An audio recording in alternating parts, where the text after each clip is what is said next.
Hey, hola profesores y compañeros. Hoy tendremos una charla bastante curiosa e informativa. Hoy, como pequeña introducción, abarcaremos con mis compañeros Francisco Pérez López, Omar Eduardo Herrera Rodríguez, Canul Iturralde José Emilio y Emiliano Cruz Navarro, y con su presentador del día de hoy, Heiser Pavía.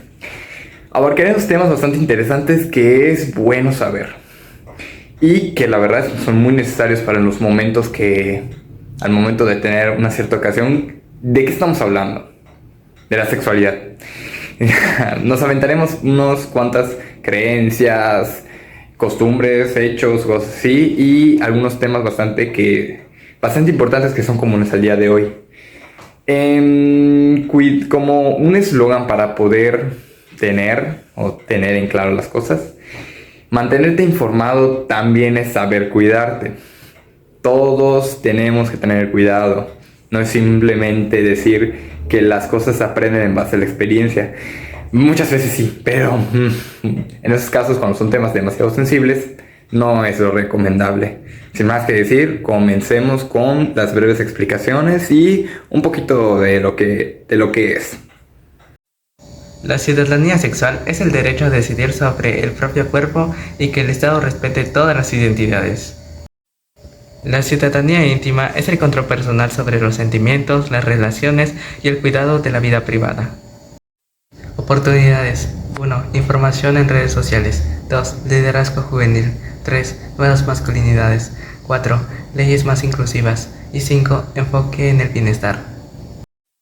Conocer nuestros derechos nos permite decidir con libertad y seguridad. Compartir esta información con los compañeros es clave para prevenir abusos, poner límites y construir un entorno basado en el respeto y el consentimiento. Desafíos: 1. Tabúes familiares. 2. Falta de educación escolar. 3. Violencia de género. 4. Desinformación digital. Y 5. Falta de servicios de salud. Hola, buenas noches. Mi nombre es Emiliano Cruz Navarro y yo voy a presentar ¿qué son los estereotipos de belleza? Los estereotipos de belleza son ideas o estándares que la sociedad tiene de cómo debería verse una persona para ser considerada atractiva. Normalmente estos modelos suelen mostrar gente musculosa, delgada, con ciertas facciones que se buscan más atractivas, y esto hacen dejando de lado la diversidad de los cuerpos. Y ahora, ¿cómo han cambiado a lo largo del tiempo? Los estereotipos de belleza han cambiado a lo largo del tiempo, pues en que antes esto se veía en televisión, revistas y diferentes maneras muy diferentes a las actuales, pues porque con la llegada de las redes sociales, pues esto se ha vuelto todavía más intenso. Y esto es donde ya había mencionado que se muestra gente pues un tanto más como un cuerpo visto, que la gente cree que ese debería ser el cuerpo ideal, el cuerpo perfecto. Además, hoy en día existen filtros que hacen que se altere como un tipo de perspectiva para fotos o así, y esto hace pues que una persona tenga como un estereotipo más como difícil de alcanzar, y esto hace pues que cree expectativas aún más difíciles que la persona sienta. Los estereotipos de belleza pueden afectar mucho en cómo nosotros percibimos a la gente. Pueden afectarnos a nosotros también, pues porque te comparas constantemente y sientes que deberías cumplir con ciertos estándares y te frustras, yo creo, pues porque quieres cumplir con dichos estándares para encajar. Y afectan la forma en la que nosotros tratamos a los demás, en el sentido de que muchas personas tratan a otras solamente por no cumplir con los estándares que ellos creen perfectos, cuando realmente pues lo que debería importar no es ciertamente el cuerpo, y aceptar que todos los cuerpos pues son perfectos a su manera de alguna forma. Gracias.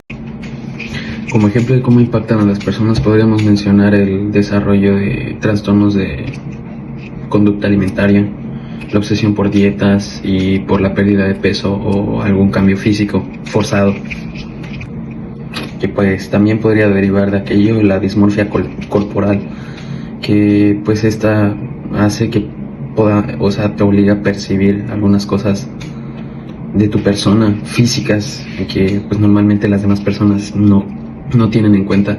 Esos pequeños detalles que nadie ve, pero tú sí los ves y los puedes llegar a magnificar un montón.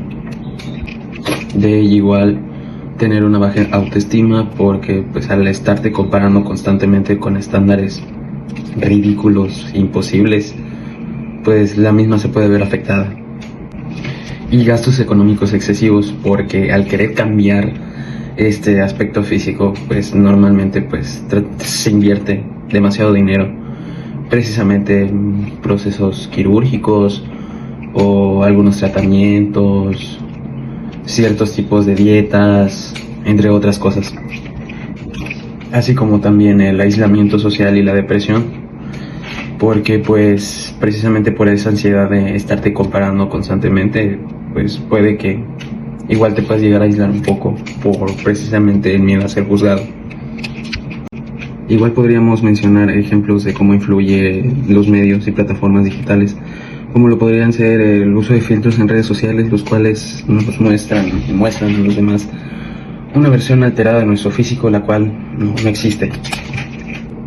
La publicidad aspiracional puede promocionar distintos modelos o cuerpos retocados con Photoshop o algún otro tipo de tecnología, la cual nos puede enseñar y promocionar algún producto milagro o que sirva precisamente para alcanzar esos estándares.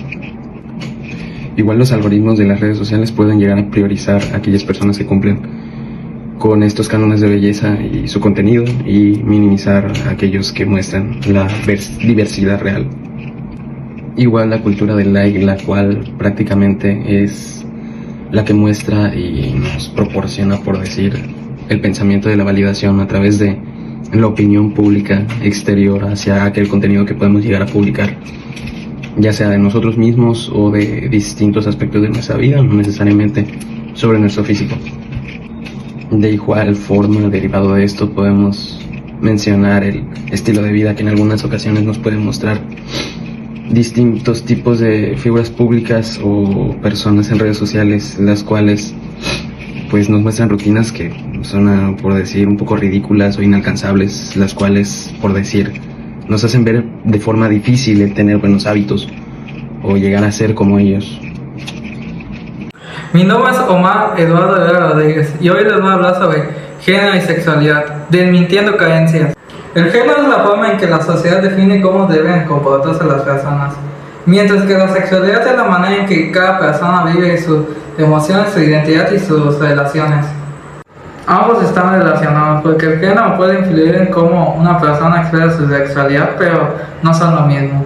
La diversidad es importante porque todas las personas son diferentes y respetar esas diferencias ayudan a evitar la discriminación y a convivir mejor. Existen varios mitos, por ejemplo, que los hombres no deben mostrar emociones, que las mujeres deben seguir ciertos roles, que las orientaciones sexuales es una elección, que no existen dos géneros y que hablar de sexualidad es incorrecto. Esos mitos son falsos. La estructura social como la familia y la cultura de los medios influyen en estas creencias, ya que muchas veces las enseñan como si fueran normales.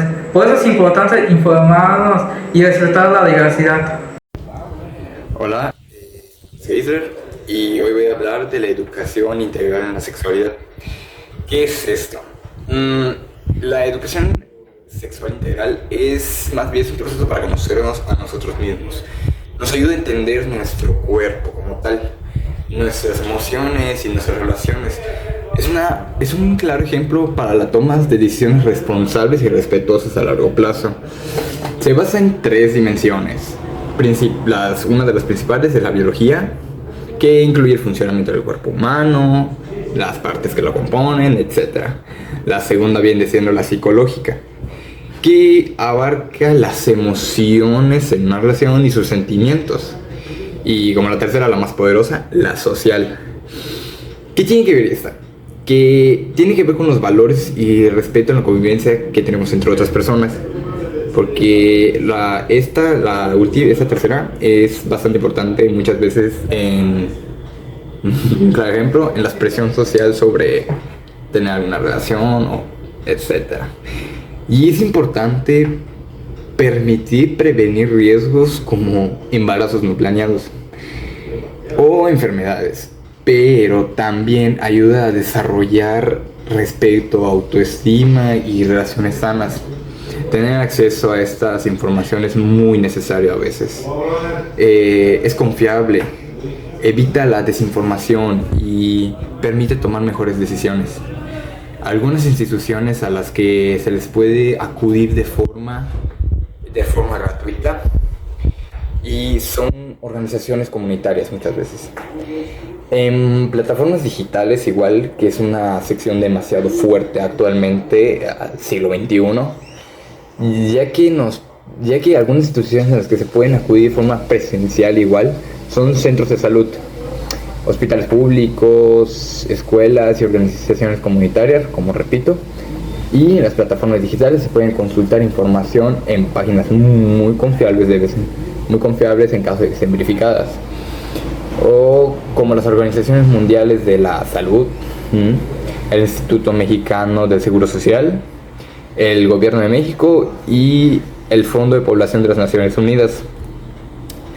Por ejemplo, uno de estos sitios que voy a declarar en internet, voy a estar dejando los links aquí. Puedes acudir de forma presencial o muchas veces en sus páginas, las cuales como son el Centro de Salud, la Secretaría de Salud y el Instituto Mexicano del Seguro Social, el Sistema Nacional para el Desarrollo Integral de la Familia, escuelas o servicios de orientación escolar. También existen páginas confiables en internet como Organización Mundial de la Salud, repitiendo lo mismo, y Fondo de la Población de las Naciones Unidas, repitiendo lo mismo. Lo que se trata es que hay que prevenirnos muchas veces, hay que tener cuidado.